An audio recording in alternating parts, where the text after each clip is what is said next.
कधी नव्हे ते मला मारण्याचा पूर्ण चान्स आणि पार्थने त्या दिवशी घेतला होता. हा ब्लॉग धुलिवंदनच्या दिवशीचा आहे आणि तो तुमच्यासोबत मी आत्ता शेअर करते. म्हटलं ठीक आहे, असं काही हरकत नाही.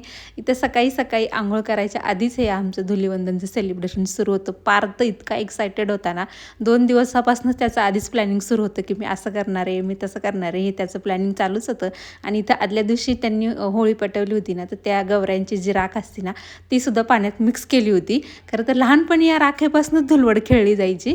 पण आता काही नवीन काय ट्रेंड येतात तर त्यामुळे आणि इथं आहे ना, ह्या दोघांचा सुद्धा आहे ना, होळीचा कलर खेळण्याचा जो काही उत्साह होता ना, तो एकदम नेक्स्ट लेवलचा होता. आणि बघू शकता तुम्ही इतका राडा आणि इतकं काही त्यांचे हे एन्जॉय केलं ना. आता हा आमचा राडा आहे ना, जवळजवळ 2 तास झाले तरी सुरूच होता. आणि हे फुगे जे फुगवले होते ना या दोघांनी, ते माझ्याच्याने तर काही फुटतच नव्हते. ते आता ते का फुटत नव्हते मला तर काही कळतच नव्हतं.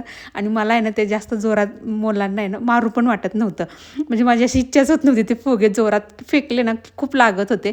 त्याच्यामुळे मी तर काही फोडत नव्हते. पण मला मात्र त्यांनी खूप मारून घेण्याचं पुरेपूर चान्स घेतलेला आहे. आणि तर यांचा राडा काही संपतच नव्हता. म्हटलं जाऊ देत आपण फ्रेश होऊयात. त्यानंतर मग यांचं सुरूच होतं. पण नंतर मी अंघोळ वगैरे केली, फ्रेश झाले. आणि त्यानंतर ग्रहण पण होतं. तर म्हटलं मला आहे ना मिठामध्ये अशी तुळशीची पानंसुद्धा तोडून ठेवायची होती. तर म्हटलं ते काम करून घेऊयात. फ्रेश झाल्यानंतर हे काम आधी करून घेतलं. सगळीकडं हे तुळशीची पानं ठेवून घेतली. आणि त्यानंतर मुलांची फरमाईश होती की आम्हाला आज मॅगी करून दे. तसं तर मी मॅगी फार करत नाही, पण कधीतरी द्यायला काही हरकत नाही. चला भेटूयात पुढच्या व्हिडिओमध्ये.